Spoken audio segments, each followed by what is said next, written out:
As you can imagine, I got many Lego sets over the festive period from Santa Claus and various friends and family, and I thought I would do a quick review of this build that I did on Christmas night.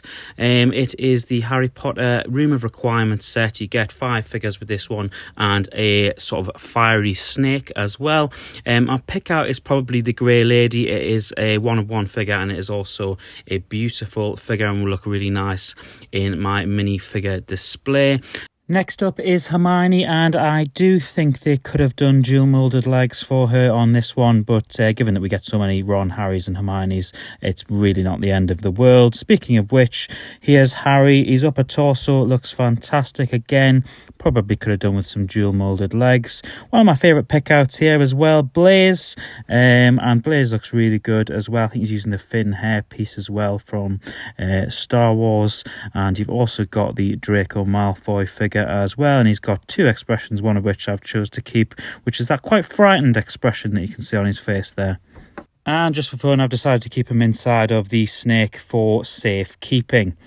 There is the snake dragon fire thing that we see at the end of the final film when they're destroying the Horcrux. And as you can see, it can be placed within the doors of the Room of Requirement to emulate the scene where it's coming out of the door. Now, I really like the modular structure builds. I know 1 or 2 people online have a little bit of issue with the fact that the tops of the buildings of Hogwarts all have green tiling pieces. And I know that's not something that's for everybody because it's not movie accurate, but I actually really like it. One of my favourite features is the sliding brickwork doors that reveal the Room of Requirement doors when you pull them apart. A really nice mix of some sandy coloured bricks there, and you've also got some nougat coloured masonry bricks, and on the inside, as you can see, a number of different Easter eggs, including a pixie from the Chamber of Secrets with Gilderoy Lockhart has all the pixies out. And you've also got the stack of chairs with the diadem, Rowena Ravenclaw's lost diadem on the top of the stacked chairs there. Moving up through the building, you can see a pixie sticker piece on the side, and if you move all the way up to the top, you'll be able to see a scroll that can be moved.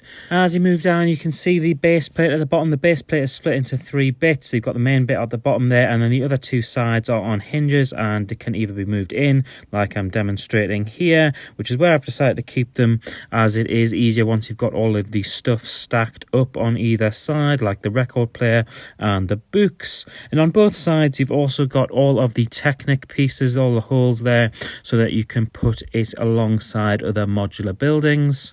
Now, this set is a little bit mismatched in the sense that the outside, I think, looks great. I know some people aren't sure about the green tiles on the top, but I actually think the actual exterior looks fantastic and will look brilliant when it is part of a modular setup.